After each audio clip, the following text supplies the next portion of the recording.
Brethren, I'm so happy right now. Christy surprised me the other day. Came and picked me up from work. Very nice of her. And I hopped into the car. In the passenger seat, there is this bad boy just sitting there. Xbox Elite controller. Now, I've talked about this in a couple videos. I actually sent her links that you guys sent me on how to find these things. Been very, very difficult to find Xbox Elite controllers. Seen several articles where Microsoft underestimated the demand for this thing. And, that could be a surprise to some of you at this point, maybe not. But I can't help but feel very good about being a trailblazer for the Xbox Elite controller to actually exist. For those that remember, I worked on the Razer Anza. I had input along with Skylus on making that controller reality. I then worked on the Razer Sabertooth. I have molding and all types of stuff from that controller in my place, just as kind of memorabilia for making the Razer Sabertooth a reality. Here's the Sabertooth. Again, there's me on the box of the Razer Sabertooth. So if you have one of those, I'm on your box. I feel good about seeing Microsoft embrace this concept. There's a lot of other companies, Scuf, for example, which I believe the technology powering this thing is by Scuf.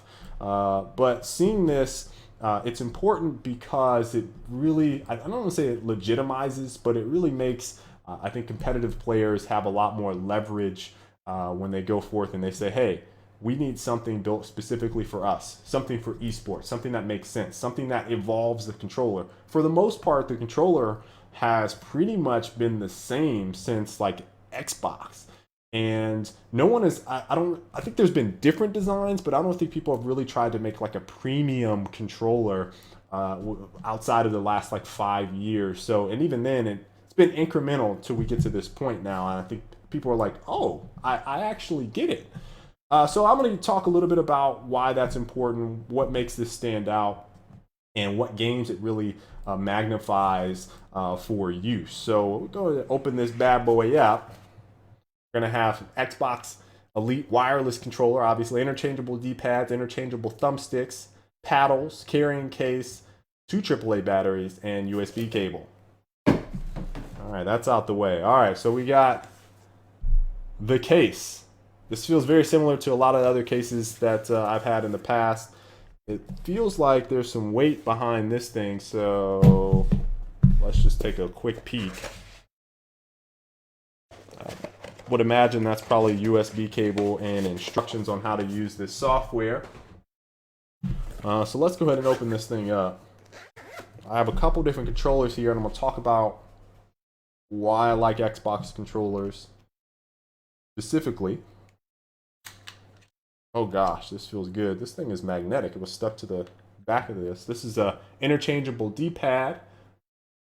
I am a person that likes I don't like the omnidirectional D-pads. I like the classic Nintendo 4 directional D-pads. It just feels better to me.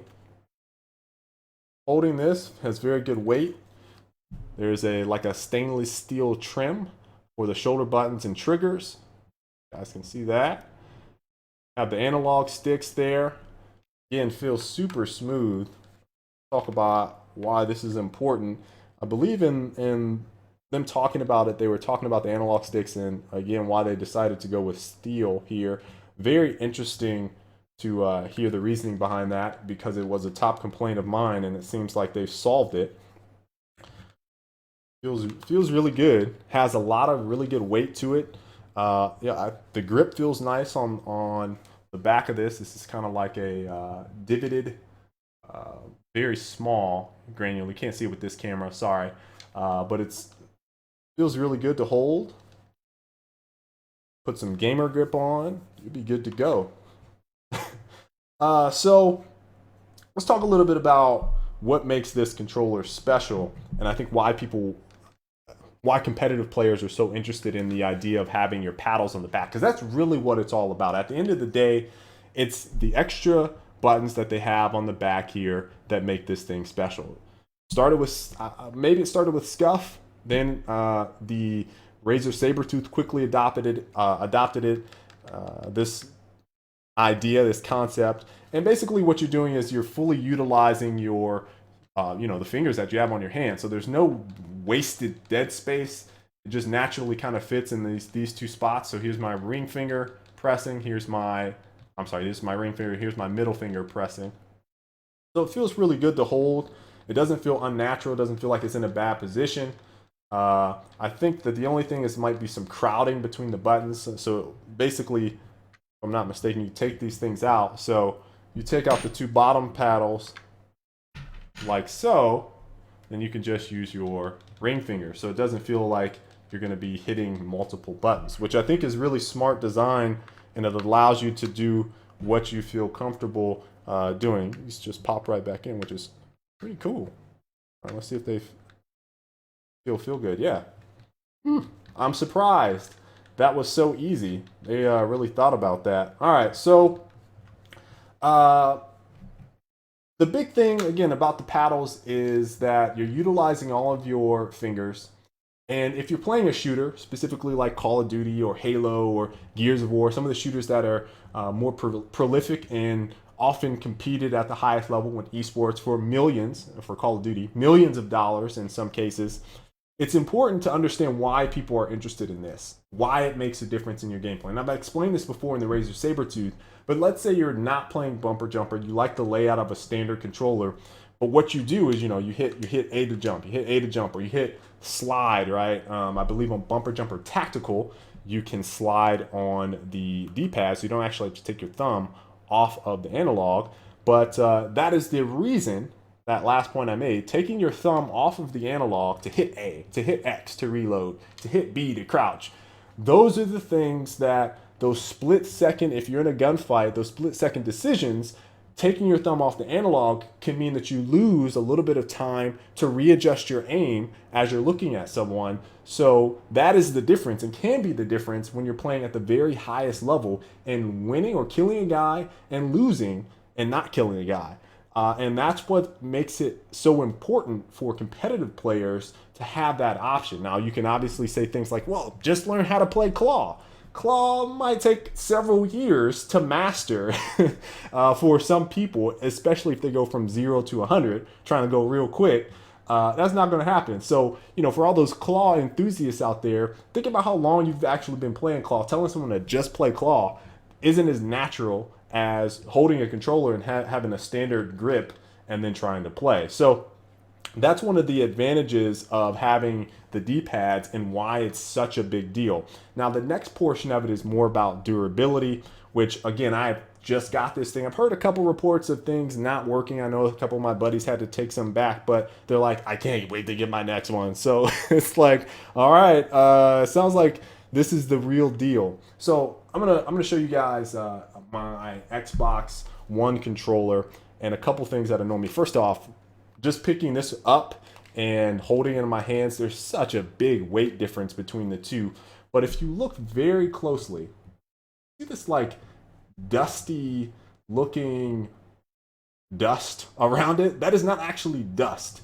That is like sod from the controller grinding as you spin the analog. And this happens a lot in shooters. You get this nasty grind, and I can actually see the strip where it's just cutting right through this analog stick. If you play over time, you're going to get wear and tear on something like this. And it's one of the biggest things that leads to things like slow turn, inconsistencies in, you being able to turn it this degree a little bit faster than this degree. And over time, that gets continually worse and worse and worse until you have to buy a new controller. Now, what they did is, again, there's this like stainless steel here.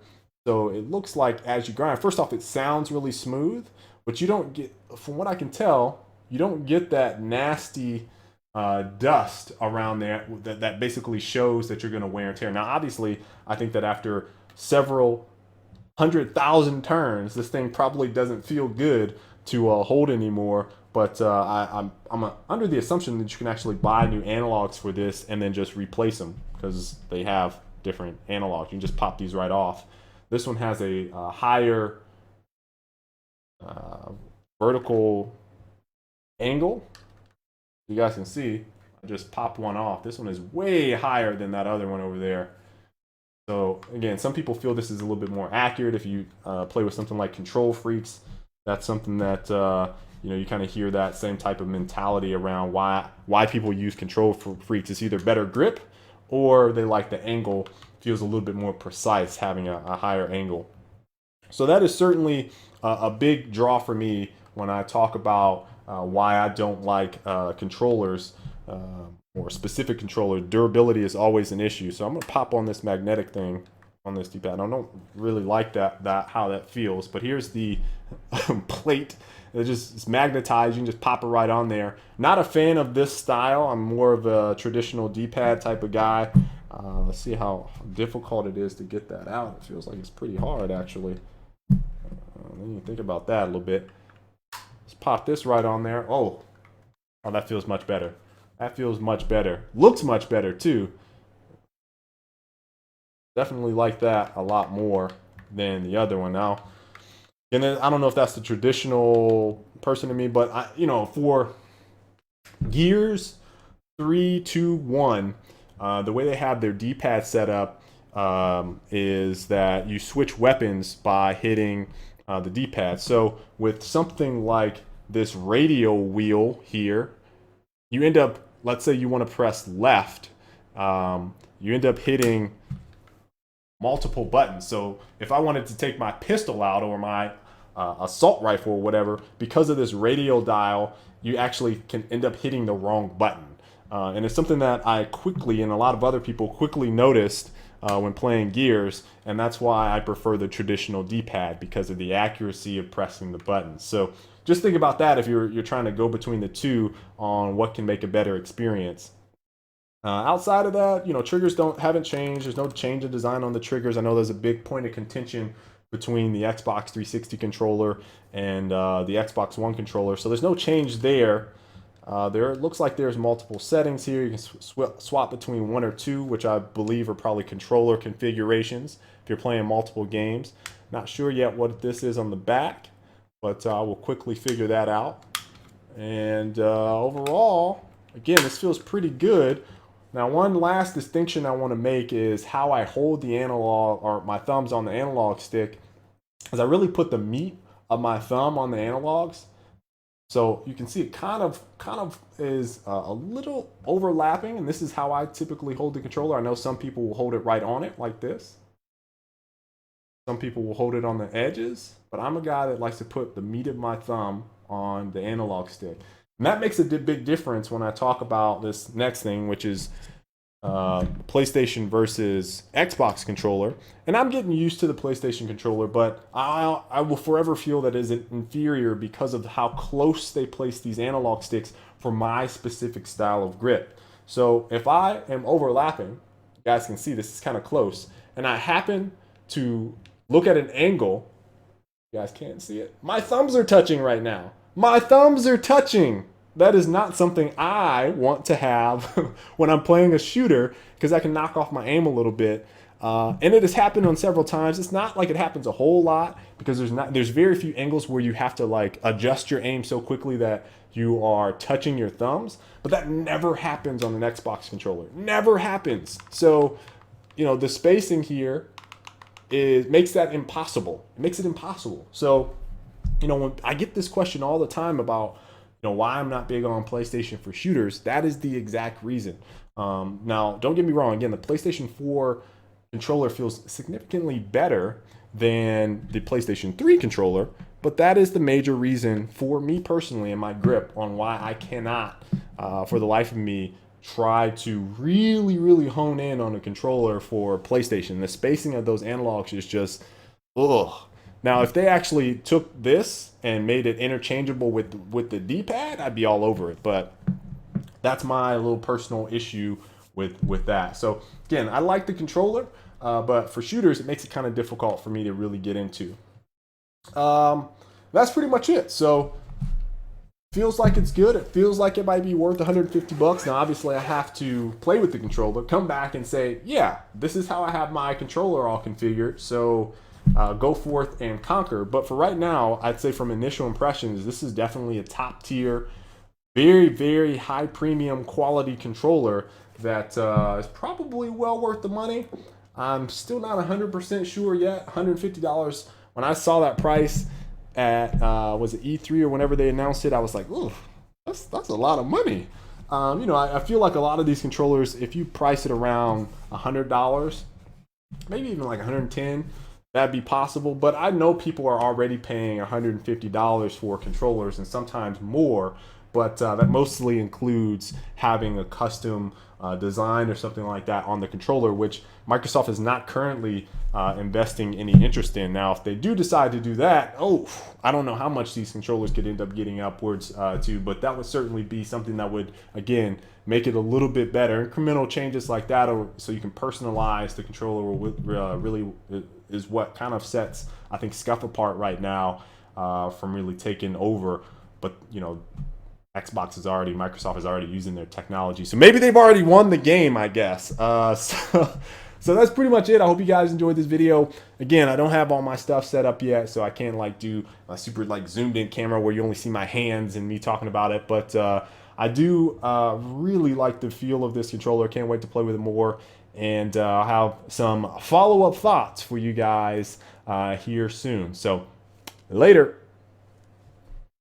If you like this video, you should probably click on the one down below. That'll take you to another video. You may like it. A little bit about me. I'm a former pro player. I play PC and console, mostly shooters.